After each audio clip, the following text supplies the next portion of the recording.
What's up everybody and welcome back to the channel. I'm Justin Aday and this is another video of A Day with Justin.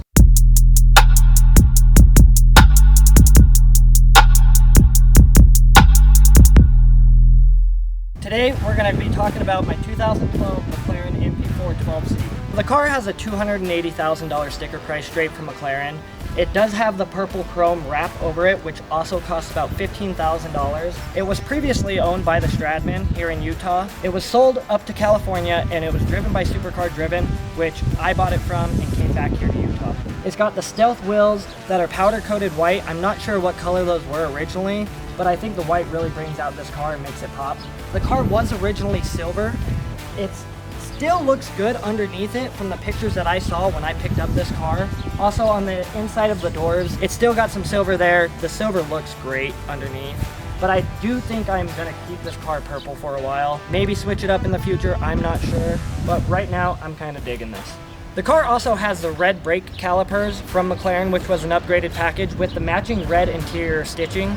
It does also have the sport exhaust on it, which was an upgrade from McLaren over the original exhaust. I think all the difference really is on those things is they cut out the muffler and put a resonator, so it has a little bit more of a growl on it. Sounds really good in my opinion as well. So one thing I don't like about this car so far is they have the white wrap on the back here. It's right above the exhaust, and on a cold startup it does smoke a little bit. It's really starting to discolor the white wrap right here, which I can replace. I just gotta find out exactly what color white this is. It's also a little bit under the exhaust, but really that is the only downfall on the whole wrap on this car. One of the other things that I'm not the biggest fan of on this car is this car doesn't have the carbon fiber brake discs. It does give a lot of brake dust on these white wheels. After every single drive, I'm having to clean them. That is something that I'll probably upgrade here in the near future. Once these brake discs are done, I'll probably do the upgrade then. So one of my favorite features on this car is the impossible to open doors that are butterfly doors. You do have to slide underneath the door because there are no handles and lift at the same time. So if you're trying to park in a tight spot, it's impossible. Somebody who's a little bit bigger than me, I'm a tiny guy, they can't get out of this because you have to completely get these doors open. Nobody's crawling out of this. This is one feature that I wish they kind of would have fixed. I'm not really sure how they could, but it's something that they can look into if you're McLaren watching this.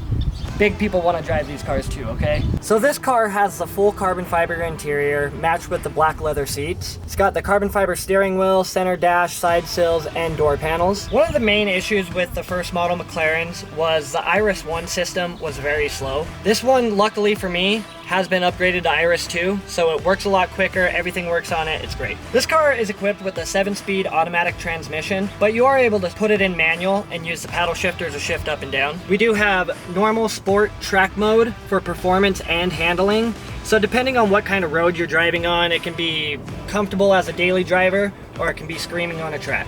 And with that being said, let's go check out the engine and go over some specs back there. So the engine on this car is a mid-engine, so it sits right back here under the glass.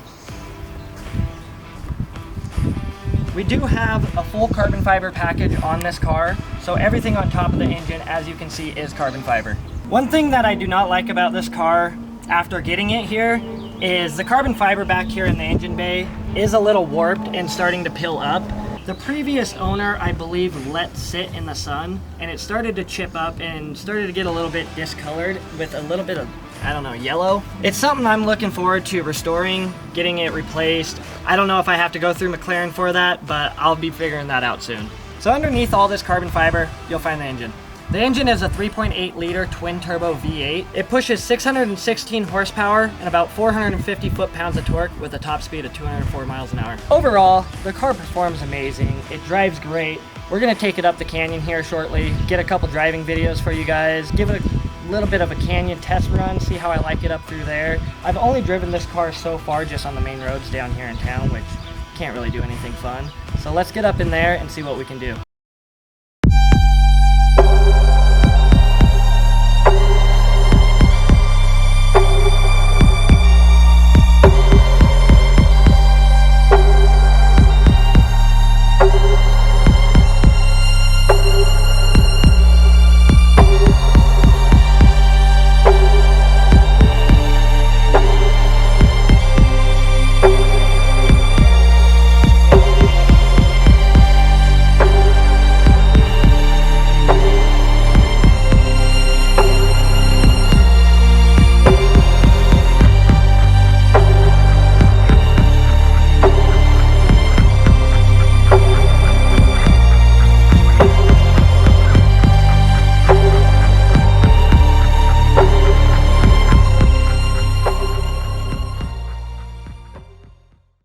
guys, so we made it to the top of American Fork Canyon. The car handled amazing through all the turns all the way up here. Handled way better than I expected the car to be. If you have any ideas what to do with this car next, go ahead and comment them below. Don't forget to like and subscribe to the channel so you can catch everything that we do in the future, and we'll see you on the next one.